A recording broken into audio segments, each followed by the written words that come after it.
Hi, welcome back to Far From Eden. I really wanted to, I was so ambitious. I thought I was going to be able to make a video last night, but I don't know why. I get so ambitious and I can't do it. But I have so much to share. And it's going to be a little bit like a stream of consciousness.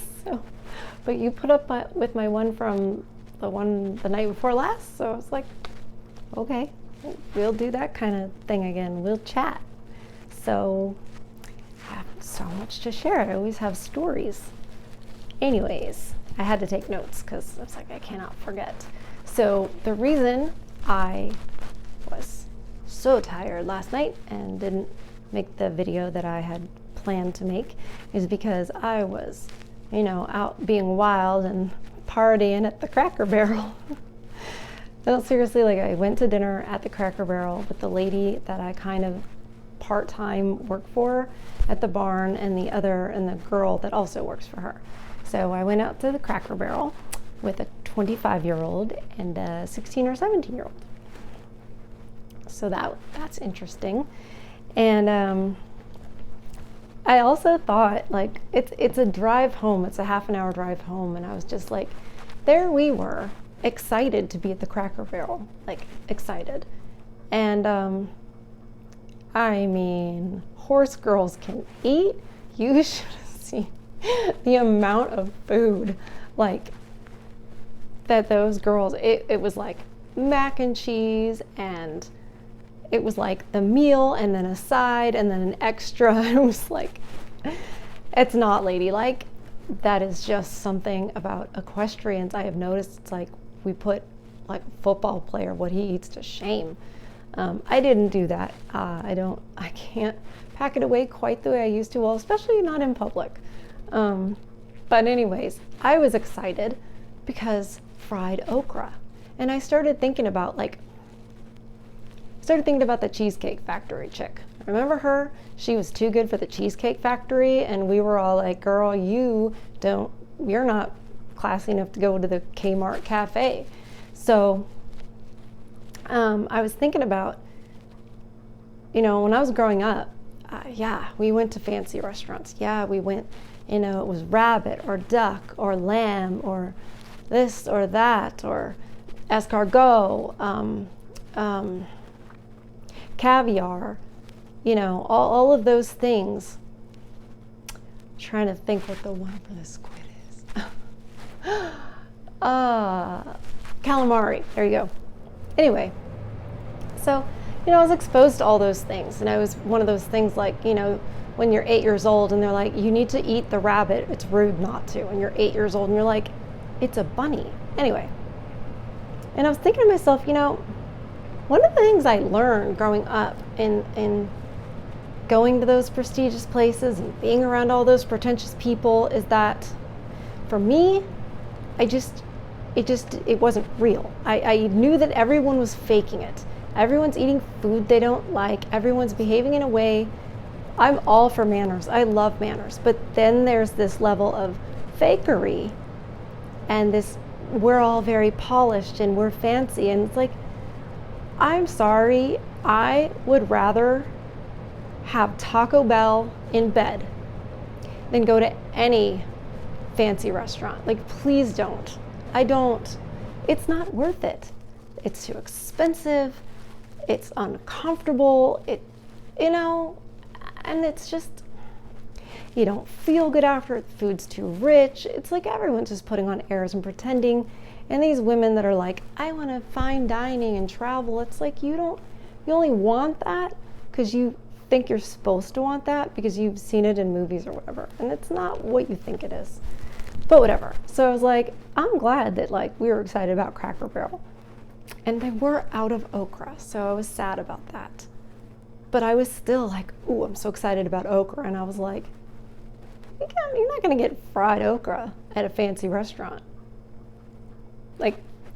Other people are not as impressed with okra as I am. I understand, but you get it. It's delicious. And you can't just get it anywhere. And it's kind of labor intensive to make it home, and then it's gone. So it's a treat. And I was excited about it. And women would be happier if they were grateful like that. And at least I was with two other women, girl, whatever, female people that were grateful to be at the Cracker Barrel.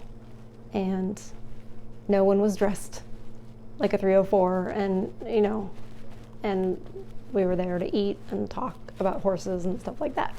But something was interesting at dinner that I thought you guys would think was interesting. Maybe you will. So we'll just say 17-year-old. The 17-year-old, she's quite mature for her age. She carries on a conversation very well. She's an intelligent and she's an intelligent young lady with manners and everything you would want. She's probably going to go to college and get ruined and all the rest of it, but you're not going to win all the battles.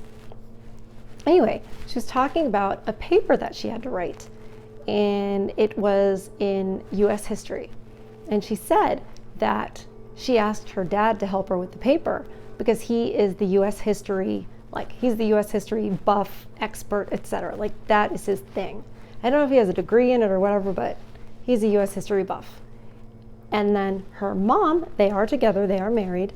Her mom has written a book before, not about U.S. history. I did make sure to clarify that. I was like, wait a minute, was her book about U.S. history?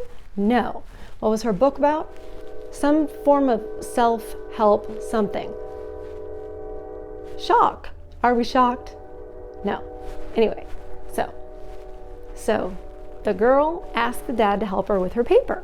The paper had to be 900 words. It was like U.S. foreign, getting involved with foreign affairs, etc. It sounded really interesting. I was interested to hear her take on it, especially with everything that's going on right now. Anyway, the mom got mad. The mom was mad. The mom was mad because Sarah asked her dad for help. I gave away the name, it doesn't matter. So she asked her dad for help, and the mom's mad because the mom thinks she should have asked her because, I guess she's the writer. And I was just like, I get it. It's they're not going to get divorced over it, but that little bit of competition. Why do you have to compete?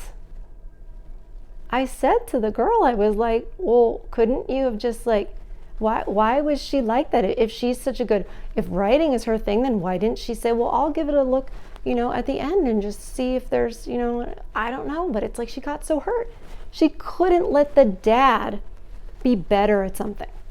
I was just and I behaved because of course, I got to kind of conceal my identity as someone who knows about all this stuff.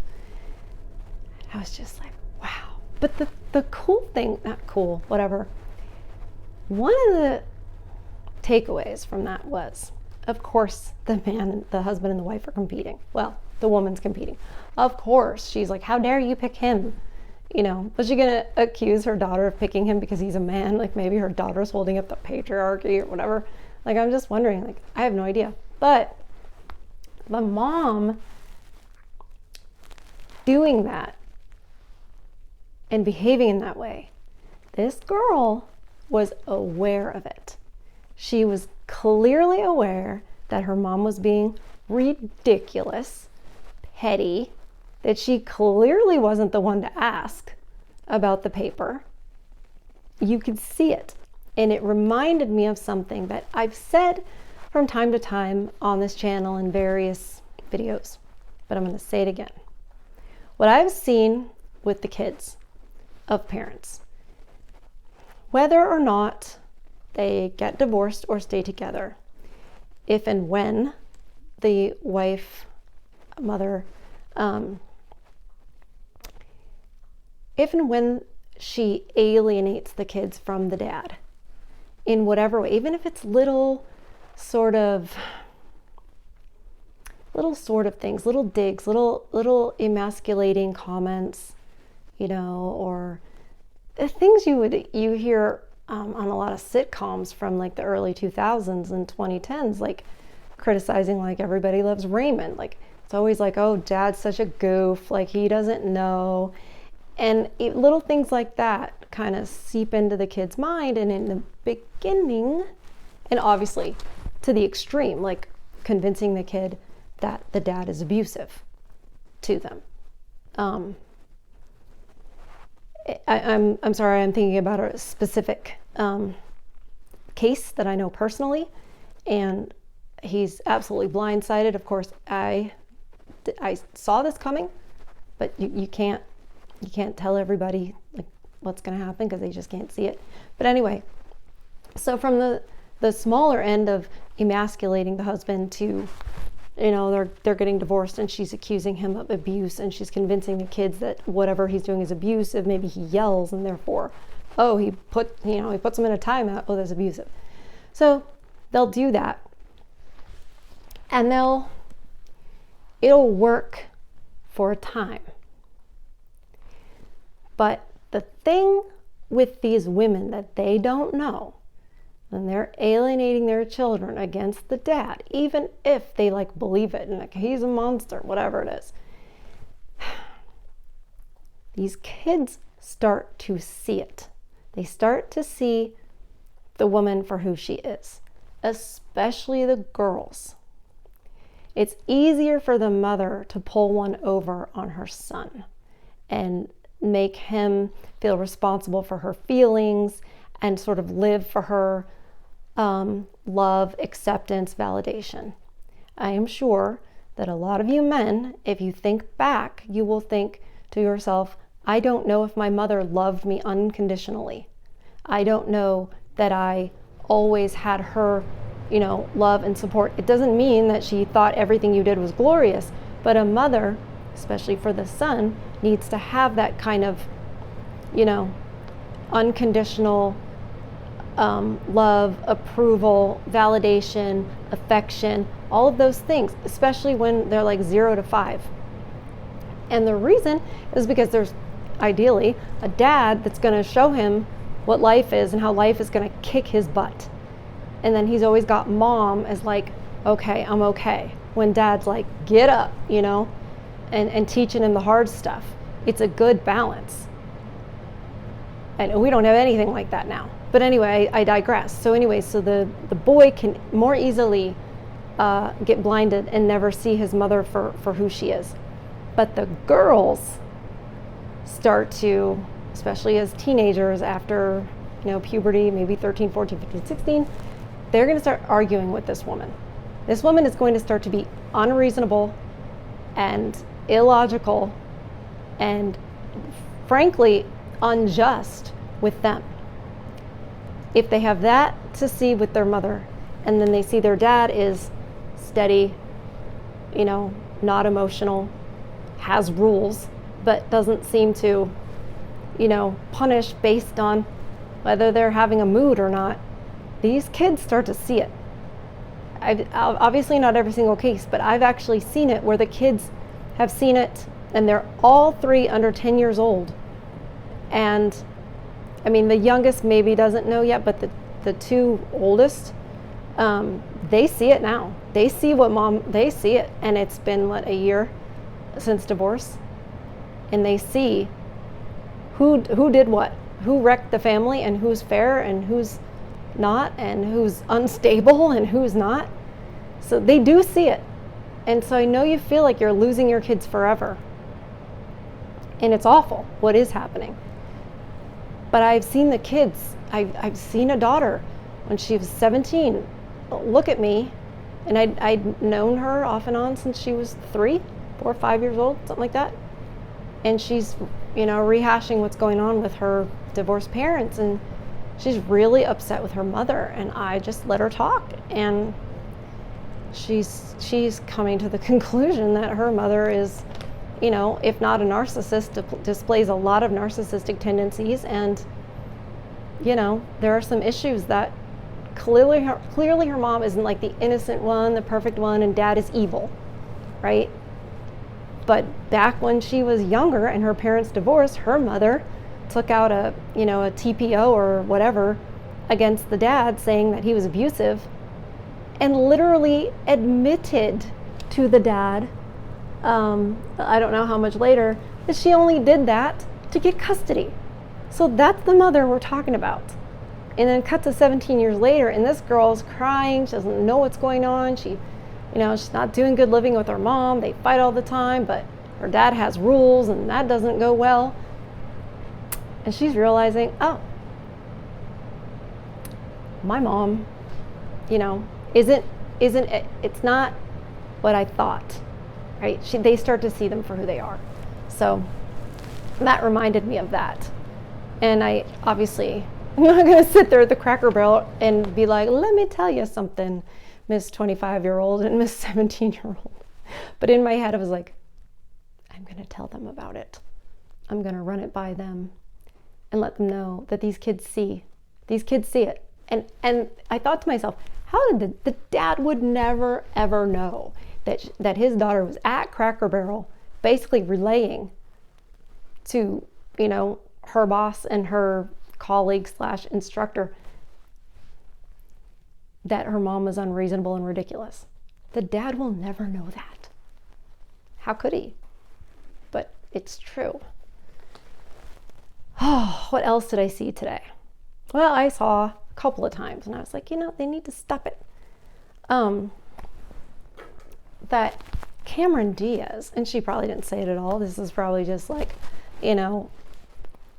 trying to get people to not have children and get divorced because they're just anti-family. I want to cross things out if I've already said it. And my pen doesn't work when other people are here. Do you guys have that? It's like, oh, this pen doesn't work when it needs to. Anyways, I already talked about the fried okra. I wrote down fried okra. Fried okra is very important. Anyway. Okay. Cameron Diaz, right? Girl hit the wall a while ago. Sweetie, we are not a beach, buxom beach, whatever it is you think you are. Just why can't they just be graceful about aging? I don't get it. Anyway, the meme or whatever it is on Facebook is like, Cameron Diaz says we need to start to normalize having separate bedrooms in marriage. And I was like, do I look at the comments? Do I not look at the comments?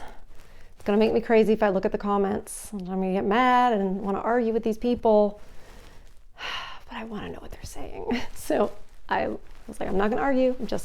This is for research purposes. This is to talk to my people about. So yeah, we had some historians in there. Did you know that they only started selling one bed because it was too expensive to get two beds? And that was in the 1930s. And I don't know if that's true. Honestly, I don't. It's not something I asked my grandparents and my great-grandparents about. I will say that I don't remember my mother ever saying she remembered when her grandparents had separate beds, or that they talked about when they changed from two beds to one bed. Like, you'd think it would be a little bit in the conversation, because my mother was raised by her grandmother.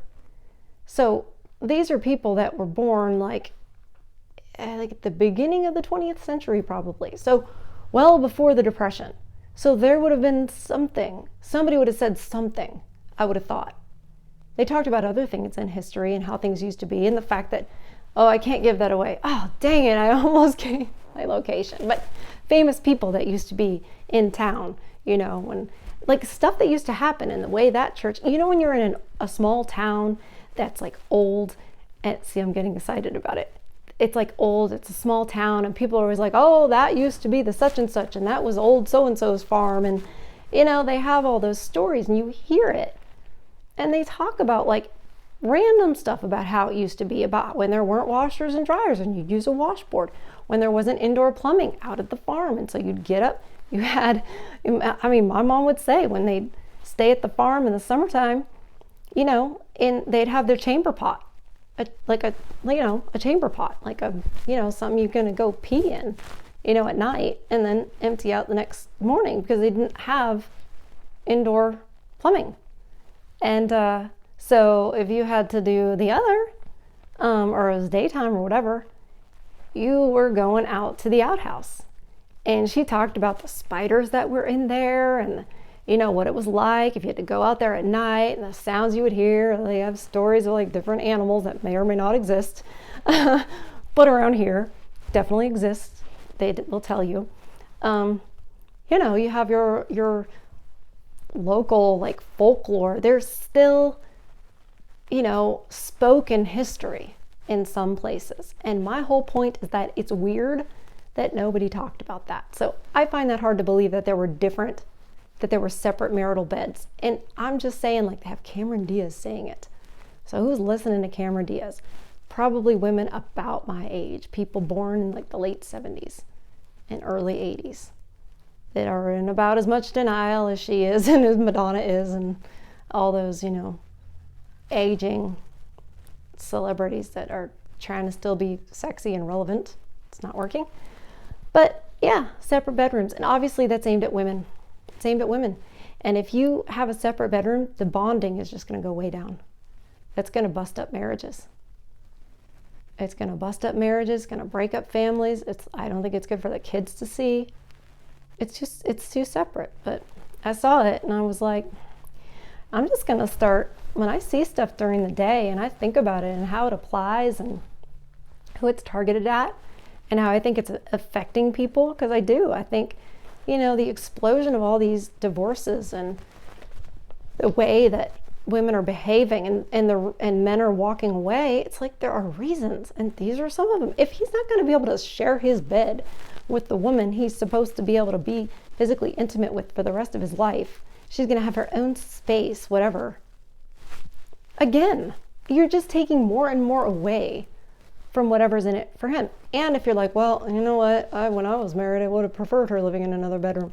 That's a whole different problem, because if you're like, yeah, I wish she would have lived, you know, had another bedroom, well, then she has other things she needs to fix, because she should make sure that room is like a sanctuary and a nest for the two of you, and that you would never want her to be anywhere else. If you do want her to be somewhere else, then she is failing at something. So just in case. Which leads me to my next thing. I think I've heard of this before, but I had the privilege of hearing about it again. The idea of a baby moon, where, you know, I would say a young couple, but these days it could be whatever, but a couple is going to have their first child. So they go on a baby moon, which is a trip while she's like, I don't know, 6 months pregnant or whatever. So they have all this bonding time and this like connecting time before it's no longer just them. So maybe they go like to Europe or to Hawaii or Greece or somewhere, right, for their baby moon. And I was thinking about this. And I was thinking, okay, if it were me and I was thinking about connecting with my husband and really cherishing our time together and being so excited about what's about to come and just really focusing on that, there's no way I want to go somewhere. I don't want to be like sinking my feet in the sand and like soaking up the sun. I want to be with my husband eating Taco Bell in bed and snuggling and talking and just being close. I don't want to be struggling going through airports. Forget the fact that I have multiple sclerosis. That makes it way worse. It's like I gotta wait for the wheelchair to come and push me through, and well, I mean, I guess he would do that, but you know, it's a whole pain. But even if, because I did travel before I had all these issues, you know, when I was a teenager, I could do that. But like, why would I want to like be on a plane, be jet lagged, stay in an unfamiliar place? It's the time to like plan and be excited and be at home and nest. A baby moon is just a giant waste of money to start with. And then you shouldn't need like a place or a whatever to have closeness with your love. I was like, it's not good. It's not good. And I mean, it's kind of a big giant warning sign if your woman's like, in order for me to in order for me to connect with you and be close with you and prepare for this, you have to spend all this money and we have to go a faraway place so we can think about that place and not each other.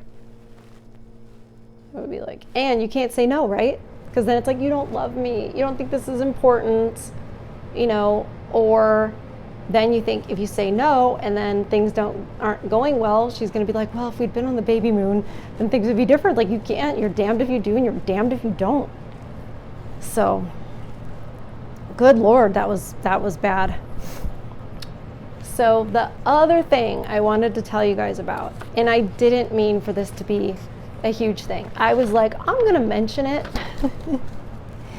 And then I kind of like went down a little bit of a rabbit hole, just learning about what the heck this is. And I've even done a video on it before. I think they're doing that thing where they change, when they change the meaning of things, when they change the words, they're like, oh, that doesn't mean that anymore. It's a very 1984 situation. So the one insult I keep getting is that I'm a pick-me girl. And like I said, I did a video on it, I think last year, something like that. And I researched it then, and this time when I was like, okay, I have two questions. What do you mean by that, and why is it an insult? No one will answer me. I'm like, I have a legitimate question. Can you please tell me why you think that's an insult? And oddly, they don't want to have a conversation. But that's okay. I'm not really surprised. I know that type does not have conversations or real arguments because they can't. They can't. What is it? You stand on a bed of lies. Anyway, so I did some research. So I have some notes about it. Apparently, a pick-me describes a woman who wants a man to pick her over other women. And I was like, are you trying to tell me whoever's calling me a pick-me doesn't want to be chosen over other women? You're telling me, chick who's calling me a pick-me, if you could snap your fingers and be drop dead gorgeous where all the guys wanted you, you wouldn't do it? Come on now. Look at the beauty industry. Look at the fashion industry. Look at how much, effort women put into their appearances. I know they say, I do it for me. Please. No, they don't. They don't. They don't spend 2.5 hours on their makeup when they're not going to see anybody who's male. They don't. All right. Oh yeah, the other thing, a pick-me girl will do anything for attention or acceptance. Anything for attention or acceptance. You mean like take your clothes off and dance like a 304 and all those other things that the chicks who call me a pick-me girl do? Because I don't do those things. I'm not out here trying to please men and get accepted by men. That's not my goal, right? However, I am aware of the natural order of things, so I will respect a man because he's a man. And I will trust a lot of men's judgment over my own.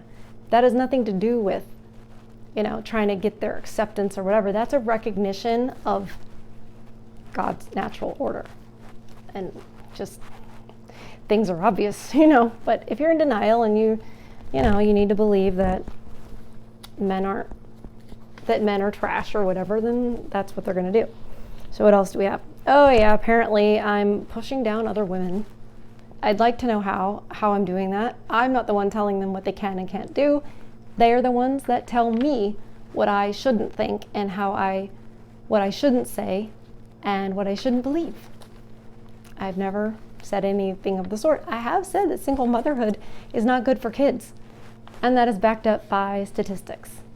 So You can say that I'm pushing other women down. I wouldn't say that if the children are female and they deserve a father and a mother. I'm not pushing them down. I'm saying that little girl deserves more. So, oh, like I seem better than other women.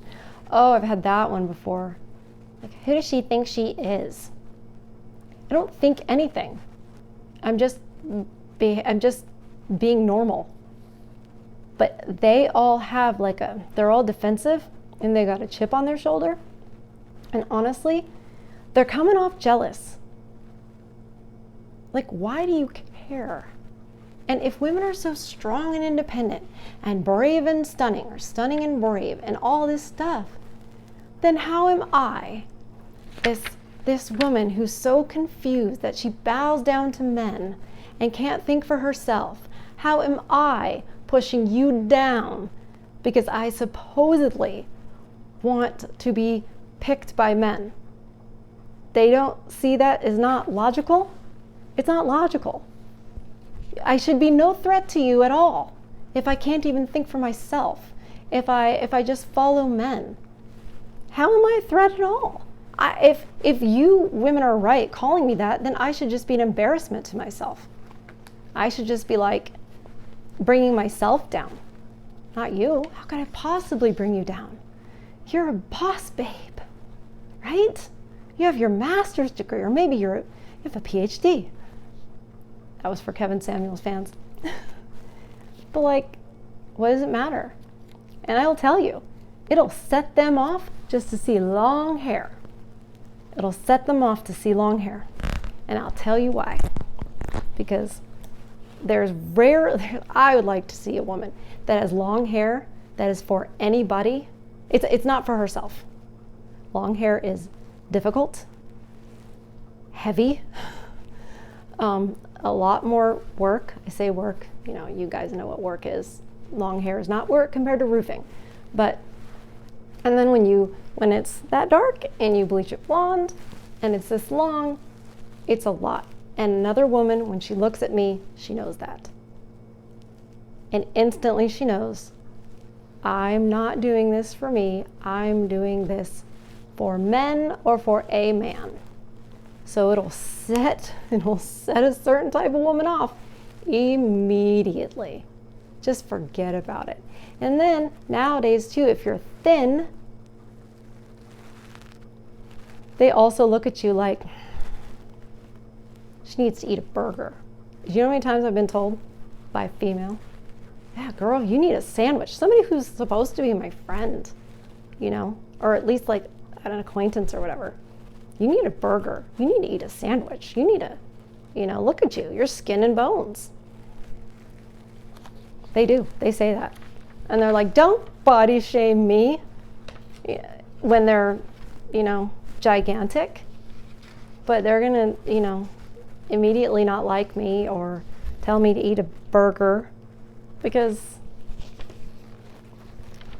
I remember that Brisbane woman from Australia that was getting up at 4 a.m. to make sure her husband, so she was up, hair was on point, makeup was on point, she looked fabulous, house was clean. By the time he got up, his coffee was ready, his breakfast was ready, his lunch was packed, and she looked fabulous. And she was happy as she could be. And these Australian reporters, 2 of them women, 1 dude, he was keeping quiet, wise. The 2 female reporters, I need to find this clip and show you guys. The 2 female reporters were trying to dog her. It wasn't really working. They were just like, what is she, And then one blurted out, she's making us look bad. Bingo. That woman in Brisbane who took care of her house, she put herself together as much as she could, was thin, long hair, perfect amount of makeup, not too much, she was well put together, and her husband was cared for. She was happy doing it. Who is she hurting? But the only way she could be hurting those other women is if she's making them look bad. And she's not. She's living her life. You know how women are like, you do you? They don't really want that. You do you as long as it doesn't make me look bad.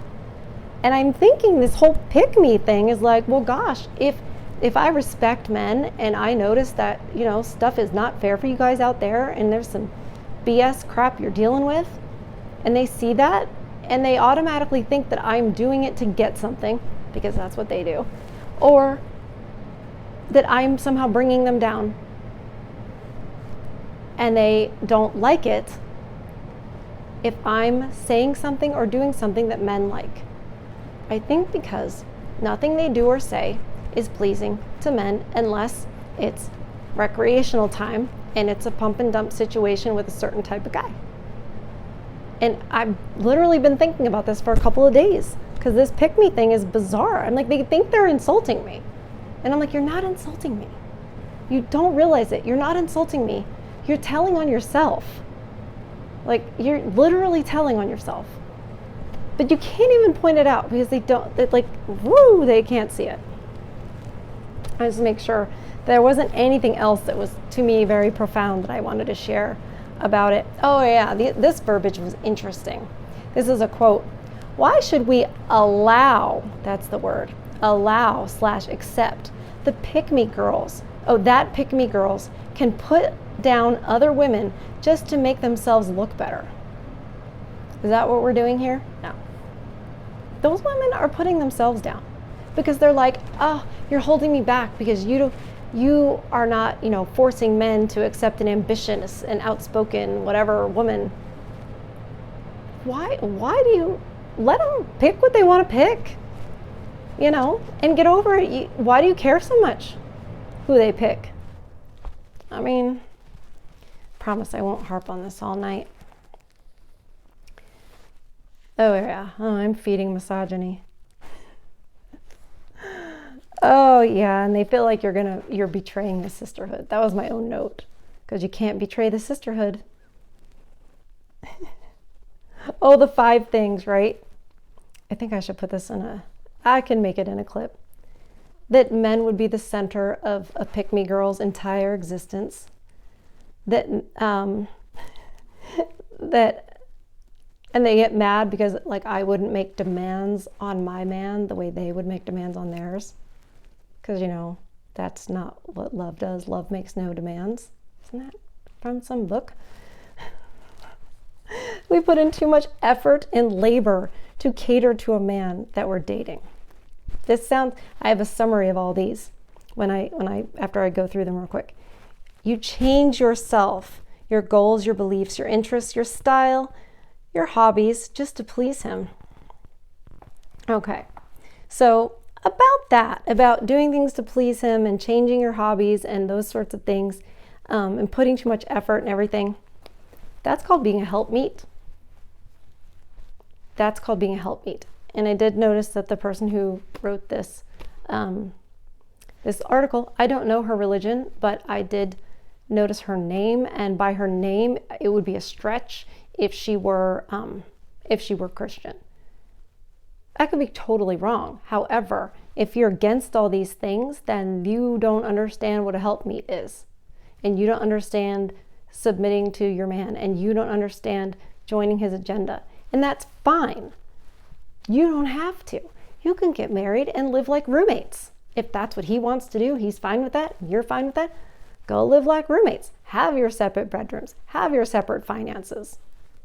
You just see each other after work, and I guess occasionally you sleep together, and maybe you procreate, which is terrifying, but if that's what you want to do, fine. I'm not out here calling you stuff.